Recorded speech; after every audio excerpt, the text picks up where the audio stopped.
welcome back. I'm Master Sergeant Retired Anna Maria Bliven. I'm Veterans Onward to Prosperity.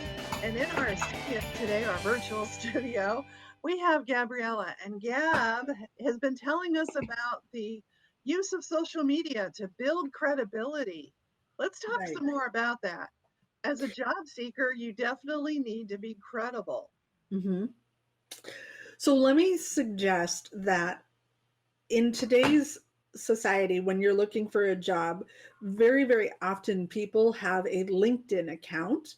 These social media parties started around greater visibility in LinkedIn. Our parties, we've expanded them beyond LinkedIn. But when you are in LinkedIn, a lot of people use it as a resume, as a place they'll put their LinkedIn account on their resume to direct people when they're looking for a job. So using your software developer as an example, that person might go out on the web and say, hey, take a look at this great article about how to develop apps, or I've been watching the arc of how this particular software is doing in the stock market, or here's some really great statistics on what kind of results people are getting from this kind of software.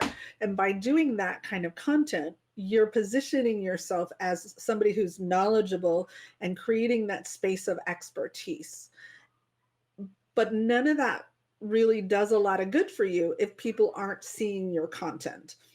So yes, you can put it on your resume and you can tell people to go check out my LinkedIn when you're putting out to seek jobs. But in the social media engagement parties, you can put that kind of content in your LinkedIn or other spaces, and then come together with a group that we bring together, and people engage on that content. Wow, that's really interesting. Thank you so much for sharing that.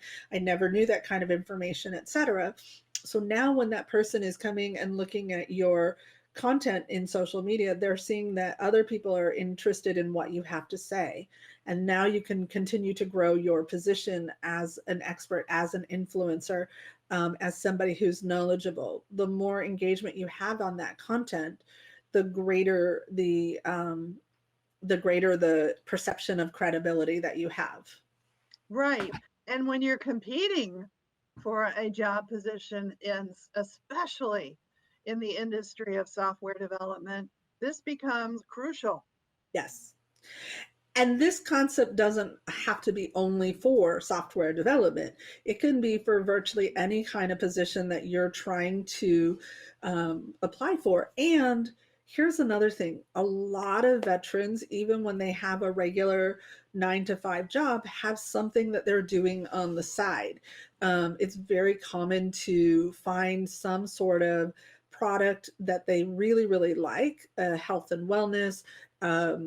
For the women, it might be makeup or jewelry, or there's other kinds of things, marketing tools that you find that you're like, wow, this is really cool. I want to share this with my friends. And now you have a legitimate side hustle. Social media is a fantastic place to, again, grow that expertise, grow that visibility around what it is that you're doing to get more people interested in that side hustle that you're doing, as well as your everyday job and everyday skill set that you are trying to be seen with.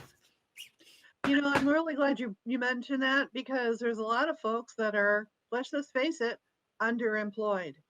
And they need that side hustle. Yes. And so what better way than to make that actual side hustle work? Yes. So I'm glad you brought Exactly. that up. It's not even a situation where you're just using the social engagement party as a way to get your name out there and your expertise and your credibility to get a job.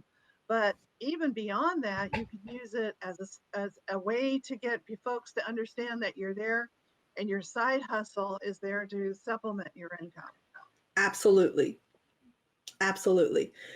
And there are people put a lot of information on Facebook, LinkedIn, Instagram. I will say, if you are one of those people that is really uncomfortable with being on Facebook because that's where all your friends are and talking about business, make a page and or make a separate profile on Facebook that is where you talk about your business separately from your personal stuff, right?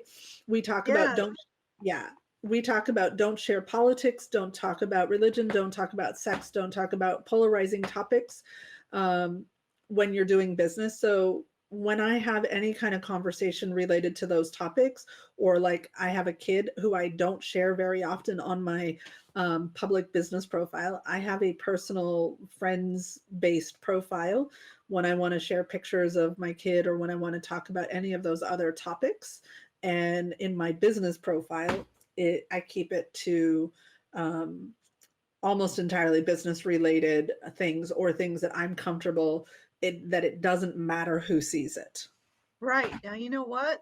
I would venture to guess less than 1% of those that are listening to this episode know exactly what it is that you just talked about. But I will caution the audience, you want to know.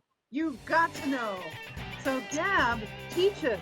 Not only does she guide, but she also teaches. And we're going to say more about that after these messages.